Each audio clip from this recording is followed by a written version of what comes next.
Subscribe to Mufti Akmal Mujahid online and press the bell icon for more videos. صبح نہار منہ قرآن پاک کی یہ صورت پڑھ لو، ساری زندگی گھر سے رزق ختم نہیں ہوگا، فقیر بھی پڑھے گا تو بادشاہ بن جائے گا۔ بسم اللہ الرحمن الرحیم۔ ناظرین، آج قرآن پاک کی ایک ایسی صورت کا وظیفہ لے کر آپ کی خدمت میں حاضر ہوا ہوں۔ یہ ایسی صورت ہے کہ اگر آپ اس صورت کا وظیفہ صبح نہار منہ پڑھ لیتے ہیں تو پورا سال آپ کا گھر دولت سے خالی نہیں رہے گا۔ جو بندہ بھی نہار منہ اس صورت کو اس طریقے سے پڑھے گا جیسے آپ کو آج کی اس ویڈیو میں بتایا جائے گا تو اس بندے کے ہاتھ میں اللہ دین کا چراغ آ جاتا ہے۔ ناظرین، اگر فقیر محتاج جس کے گھر میں ایک وقت کا کھانا ہے، دوسرے وقت کا کھانا موجود نہیں، جس کے گھر سے تنگ دستی ختم نہیں ہوتی، جس کے گھر سے غربت نہیں جاتی، غریبی جس کا مقدر بن چکی ہے، اگر وہ فقیر و محتاج بھی یہ عمل کرے گا تو اللہ تعالیٰ اس کو بھی غنی کر دے گا، اس کو بھی مالا مال بنا دے گا۔ ناظرین، آج ایسی صورت کا عمل آج کی اس ویڈیو میں بتایا جائے گا جس کو ہم روزانہ 5 وقت کی نماز کے اندر بھی پڑھتے ہیں۔ اگر نماز میں ہم اس صورت کو نہ پڑھیں تو ہماری نماز نہیں ہوتی۔ تو اندازہ لگائیں یہ کتنا قیمتی عمل ہے، یہ کتنا قیمتی صورت ہے جس کا عمل آج آپ کو بتانے جا رہا ہوں۔ جو شخص چاہتا ہے کہ وہ جس چیز میں ہاتھ ڈالے وہ سونا بن جائے، جس کام کو کرے وہ پورا ہو جائے، جس مقصد کے لیے پڑھے اس کو کامیابی مل جائے، جہاں کاروبار کے لیے جائے اس کو بھی نقصان نہ پہنچے، اس کا کاروبار ترقی میں آئے، جس شخص کا کوئی ایسا مسئلہ ہے کہ اسے روزانہ تھانے کچہری میں جانا پڑتا ہے تو وہ یہ عمل کر لے، انشاءاللہ اس کے سارے مسئلے حل ہو جائیں گے۔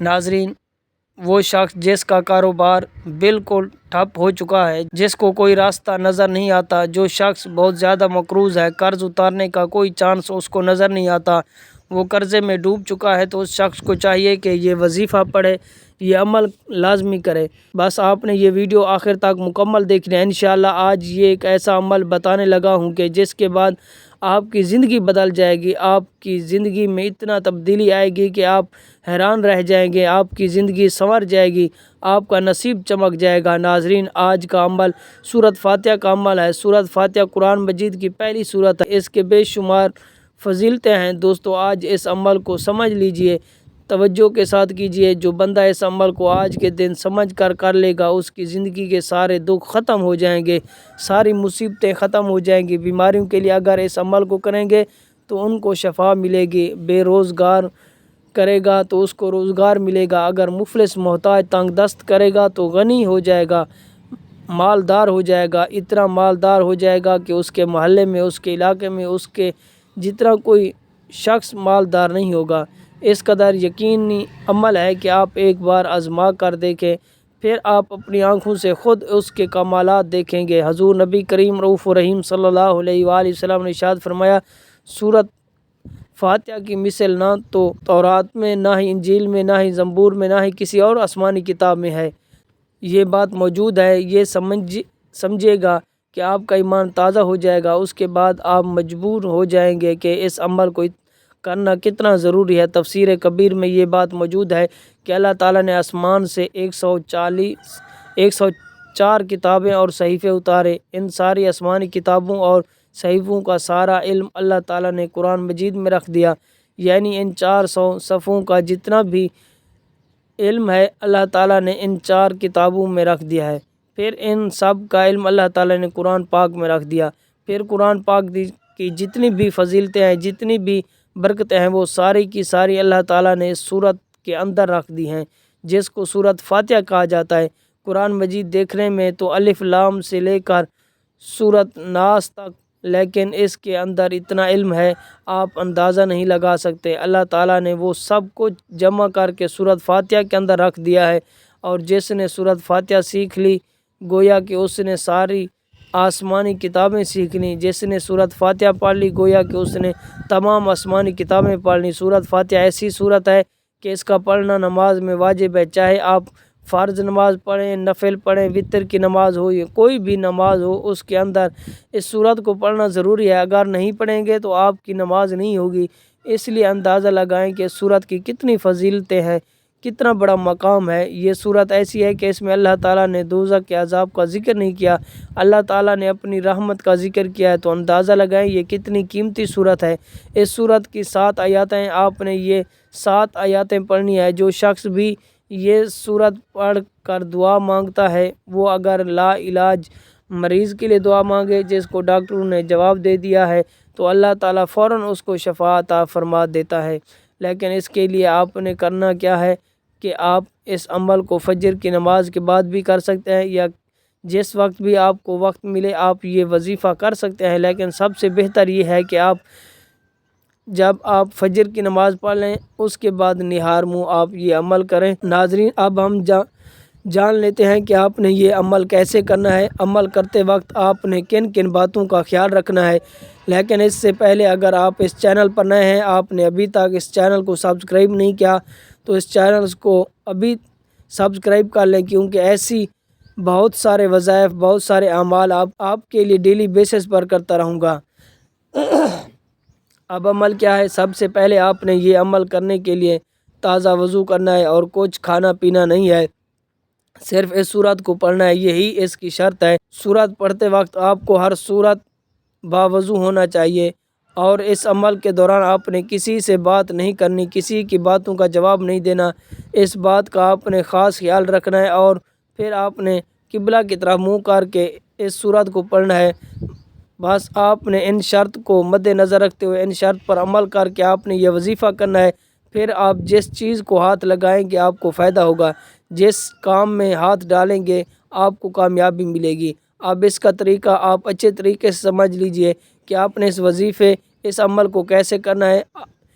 آپ صبح فجر کے وقت اٹھ جائیں، فجر کی نماز کے لیے وضو کریں۔ فجر کی نماز مرد حضرات مسجد میں جماعت کے ساتھ ادا کریں، اور خواتین گھر میں فجر کی نماز ادا کریں۔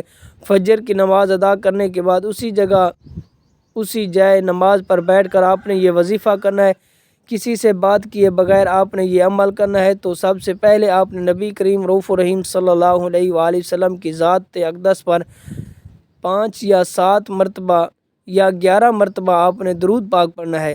درود پاک آپ کوئی بھی پڑھ سکتے ہیں۔ درود پاک پڑھنے کے فوراً بعد آپ نے اپنی آنکھوں کو بند کرنا ہے، اور سب سے پہلے آپ نے جائز مقصد، جائز حاجات کی نیت کرنی ہے۔ مثال کے طور پر آپ کو کوئی بڑی رقم چاہیے، آپ 10 لاکھ چاہتے ہیں، 20 لاکھ چاہتے ہیں، آپ چاہتے ہیں کہ فوری طور پر آپ کے لیے رقم کا بندوبست ہو جائے، تو اس کی نیت کر لیں، مجھے اتنی رقم مل جائے۔ یا آپ اپنے بچوں کی شادی کہیں اچھی جگہ پر کرانا چاہتے ہیں، اس کی نیت کر لیں۔ آپ کے بچوں کا رشتہ نہیں ہو رہا، لوگ آتے ہیں دیکھ کر چلے جاتے ہیں، تو اس کی نیت کر لیں، اچھی جگہ رشتہ ہو جائے۔ آپ کرائے کے مکان میں رہتے ہیں، آپ اپنا ذاتی گھر خریدنا چاہتے ہیں، اس کی نیت کر لیں۔ من پسند شادی، من پسند نوکری چاہتے ہیں، میاں بیوی میں محبت کی کمی ہے، تڑپنے والی محبت چاہتے ہیں، اس کی نیت کر لیں۔ الغرض جو بھی آپ کا مقصد ہے، جو بھی آپ کی حاجت ہے، جو بھی آپ کی خواہش ہے، اس کی نیت کرنے کے بعد ایک بار اعوذ باللہ من الشیطان الرجیم بسم اللہ الرحمن الرحیم پڑھ کر وظیفے کا آغاز کرنا ہے۔ اور سب سے پہلے نمبر پر جو وظیفہ آپ نے پڑھنا ہے وہ وظیفہ سورۃ فاتحہ کا ہے۔ الحمدللہ سورۃ فاتحہ ہر مسلمان کو زبانی یاد ہوتی ہے، کیونکہ یہ سورۃ مبارک ہر نماز میں پڑھی جاتی ہے، اور یہ سورۃ مبارک قرآن پاک کی سب سے پہلی سورت بھی ہے۔ آپ اس سورۃ مبارک کو اپنے دائیں ہاتھ کی انگلیوں پر پڑھ لیں یا تسبیح کے دانوں پر پڑھ لیں۔ آپ نے اس کو 100 بار پڑھنا ہے۔ اب دوسرے نمبر پر آپ نے کون سا وظیفہ پڑھنا ہے؟ اب آپ نے دوسرے نمبر پر اللہ تعالیٰ کا ذاتی نام پڑھنا ہے۔ آپ نے صرف یا اللہ کو 11 بار پڑھنا ہے۔ جب آپ یہ وظیفہ بھی پڑھ لیں تو اب آپ نے تیسرے نمبر پر جو وظیفہ پڑھنا ہے وہ وظیفہ استغفراللہ کا ہے۔ استغفراللہ کو صرف آپ نے 11 بار پڑھنا ہے۔ جب آپ یہ سارے اعمال بتائے گئے طریقے اور ترتیب سے پڑھ لیں تو پھر آپ نے آخر میں اتنا ہی درود پاک لازمی پڑھنا ہے جتنا آپ نے عمل کے شروع میں پڑھا تھا، 5 مرتبہ، 7 مرتبہ یا 11 مرتبہ۔ تو جس طرح آپ نے شروع میں اگر 5 مرتبہ یا 7 مرتبہ پڑھا ہے تو آخر میں بھی 5 مرتبہ یا 7 مرتبہ پڑھیں۔ عمل کی مکمل ترتیب یہ ہوگی کہ نماز فجر ادا کرنے کے بعد نہار منہ سب سے پہلے 5 یا 7 یا 11 مرتبہ نبی کریم صلی اللہ علیہ وسلم کی ذات پر درود پڑھیں۔ پھر آپ نے اپنے مقصد کی نیت کرنی ہے، ایک بار اعوذ باللہ من الشیطان الرجیم بسم اللہ الرحمن الرحیم پڑھ کر وظیفے کا آغاز کرنا ہے۔ سب سے پہلے نمبر پر آپ نے 100 بار سورۃ فاتحہ پڑھنی ہے، پھر دوسرے نمبر پر آپ نے 11 بار یا اللہ پڑھنا ہے، پھر تیسرے نمبر پر آپ نے 11 بار استغفراللہ پڑھنا ہے، پھر آخر میں درود پاک آپ نے پڑھنا ہے۔ انشاءاللہ یہ وظیفہ کرنے کی دیر ہے، آپ کی ہر حاجت ہر مراد پوری ہو جائے گی۔ جب آپ یہ وظیفہ شروع کریں تو اپنے ساتھ ایک پانی کی بوتل بھی ضرور رکھیں۔ جب وظیفہ مکمل ہو جائے تو آپ نے اس پر دم کر دینا ہے۔ اب یہ پانی جس مریض کو پلائیں گے انشاءاللہ اس کو شفا ملے گی۔ اگر آپ اپنے کاروبار والی جگہ پر چھڑکیں گے، جہاں آپ کی دکان ہے یا جہاں آپ کا کاروبار ہے، آپ کا کاروبار نہیں چل رہا، تو وہاں اس کا پانی آپ نے تھوڑا تھوڑا کر کے ضرور چھڑکنا ہے، لیکن یہ خیال رکھیں کہ پانی زمین پر نہ گرے ورنہ گناہ ہوگا۔ تو انشاءاللہ آپ کا کاروبار پھر سے چل پڑے گا، آپ کے کاروبار میں ترقی ہو جائے گی، آپ کی آمدنی بڑھ جائے گی۔ اسی طرح اگر کوئی لا علاج مریض ہے تو وہ اس پانی کو تھوڑا سا روزانہ پی لے تو انشاءاللہ اس کی جو بھی بیماری ہے وہ ختم ہو جائے گی، اس کو اللہ تعالیٰ تنگ صحت عطا فرمائے گا۔ آپ نے اس عمل کو اس طریقے سے کرنا ہے کہ جو میں نے آپ کو بتایا، اس عمل کے بعد انشاءاللہ جو بھی آپ دعا مانگیں گے، جو بھی آپ زبان سے کہیں گے، وہ آپ کی ہر بات پوری ہو جائے گی، آپ کی ہر دعا قبول ہو جائے گی، آپ کی ہر حاجت ہر مراد پوری ہو جائے گی۔ بس آپ نے پورے یقین اور کامل بھروسے سے اس عمل کو کرنا ہے۔ دعا ہے کہ رب کعبہ میرا سنانا آپ کا سننا اپنی پاک بارگاہ الہی میں قبول و منظور فرمائے، آمین ثم آمین۔